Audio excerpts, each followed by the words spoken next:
So I'm going to be carving the initial shape of this modified F scroll. What I use is this gouged chisel that I just sharpened, mechanical pencil. I just have a ruler and millimeter. So I'll add some commentary, but more or less this is just kind of show in real time how I go about this process. I've scribbled pencil all over it. You can see I started carving initially there, but I'm a big fan of just scribbling all over it. That way I can tell where I've been, where I haven't been, and then I'll always keep adding fresh lines. So I'm gonna start carving. And always trying to be aware of grain direction because you have a lot of different slopes and angles going on here. It's just easier right now to do, I would say like 75% of the carving and shaping. I'm actually gonna use one of these flat chisels too. Before you put the neck on and all that, it's just when you're turning around, you just have less things to work around. So I have drawn reference lines on the side here, so I know not to go below that, and the same for the inside area. And then I have about where I'm gonna have the ridge of this scroll. Otherwise it's a lot of scribble marks.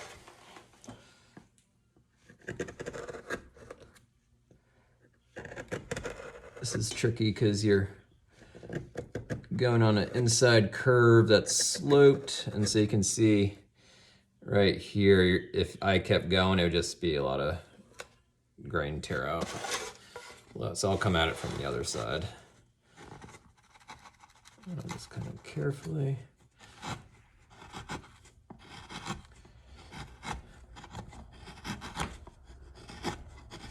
One reason I like to save the last 25% of the carving until the end is because for me visually I like to see the entire instrument together and see how I can make everything just kind of flow together as far as from the top of the headstock on down to the tailpiece. So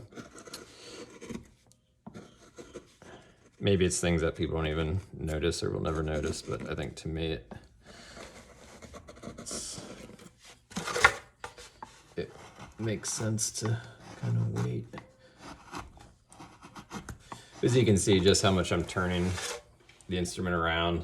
Like if I had the neck on it, it would just be really frustrating and probably a lot of curse words.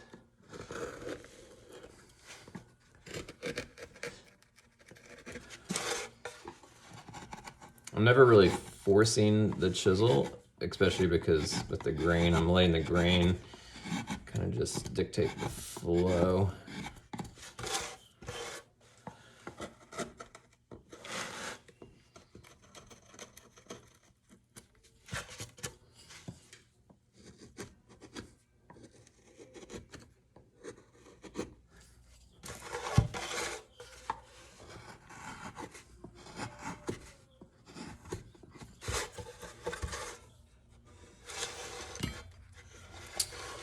For this, the outer part of this scroll, I find it's easier just to use this flat bottom chisel, because then I can just kind of, let's see if I can keep it in the corner.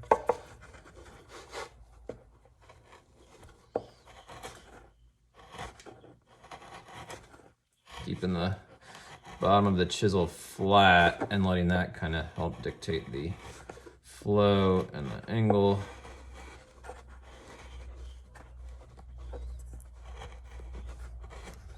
Sometimes like just there, there was too much material coming off right here. So instead of forcing that, just back the chisel out and then kind of try to get a thinner slice.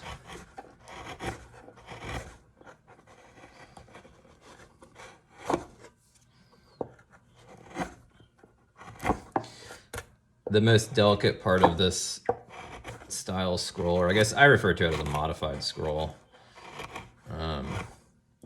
is the very tip right here. So I'll kind of save that for last too. That can easily just kind of blow right off, and then you need to strategize about how you're gonna fix it or carve it.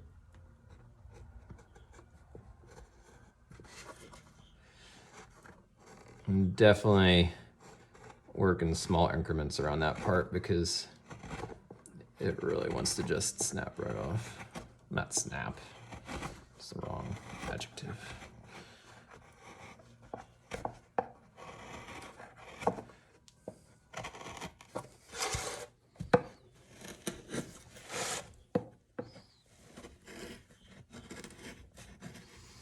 Now I'm just working down to the reference lines.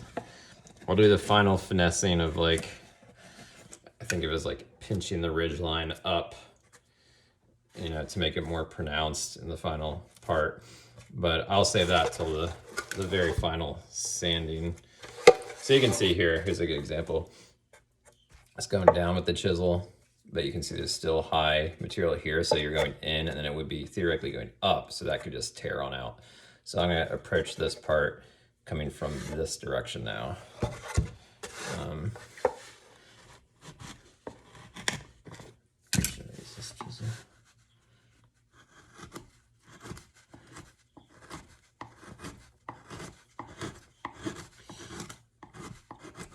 Another reason I'll do only 75% of the carving here is once the sound ports are on. The client was going to get back to me today if they wanted traditional or non-traditional sound ports. I want to see what those look like before I kind of have the flow of this ridge line. I like to have that kind of flow naturally into the sound ports too. So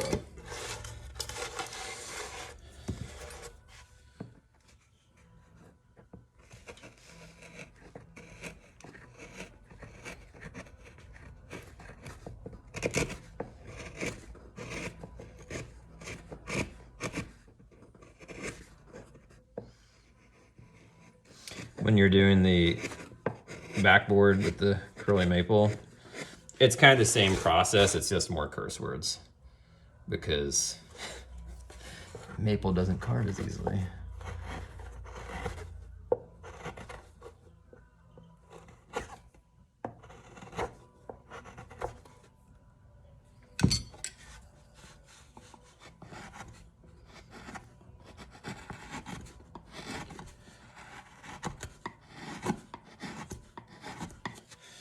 I'll also use my little light presser thing again, casting shadows. I always use a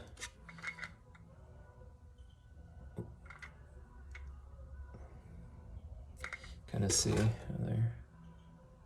Let me turn the slide off and see if we can get some stronger shadows. Sometimes I'll even turn the overhead light off and just get really pronounced lighting. But yeah, always have a spare light available, like a little light bulb like this, a little light source, and kind of work different angles, cast different shadows, and that can kind of tell you spots that need a little bit more work, or hopefully spots that you haven't carved too thin. So for this stage, I think things are looking okay. So you can see with the pencil marks, it's easy to tell now all the places I've worked and the places I haven't. So it's good too, because I don't really want to be working on this part that's close to final thickness. So I don't want to be like accidentally taking material off there. So that's a good reminder, like, hey, no, don't carve there. So I'm gonna scribble more lines on this, but you can kind of see compared to when we started, it's coming down to the reference line there. You go down a little bit more there.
Now you'll see when I carve, it's a very intentional, mindful thing.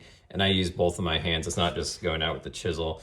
I use my left hand as in different ways to kind of create different pressures and help it line up at different angles. So in this case, I'm just having my palm resting down, kind of like anchored. And then I'm actually kind of pressing up against my fingers here. And as I'm pressing up, I'm going forward. And it's kind of creating this balancing act of not going too deep, and also pressing up against the fingers is helping my fingers push down and then going forward. So it's kind of this choreographed fluid movement of kind of like opposing forces.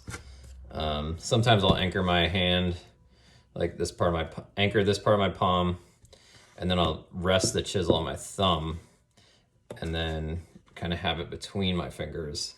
And that way I can just kind of use my thumb to kind of help guide and nudge the chisel forward too. So it just depends on where I'm carving and how I'm carving and how much material I want to move off and what the grain flow and direction is like. So of course it'd be different for this type of chisel. But I always think it's helpful to have like an anchor point for your non-dominant hand, and that just kind of helps kind of thread the needle in a sense, and help with overall control. So, but everybody's different, so you gotta kind of experiment, see what helps you feel like you control the movement of the chisel best, and angles and all that. So anyway, that's kind of how I approach carving a scroll like this, or a modified scroll. Still needs a lot of work, but it's coming close to the point where I'll use scrapers to scrape all the ridges off, use sandpaper, and get it looking smooth. And there's still about 25% left to work on that, but that's a good start. So I'm gonna figure out what we're doing for the sound ports, and then that's gonna help determine the rest of the flow of this scroll right here.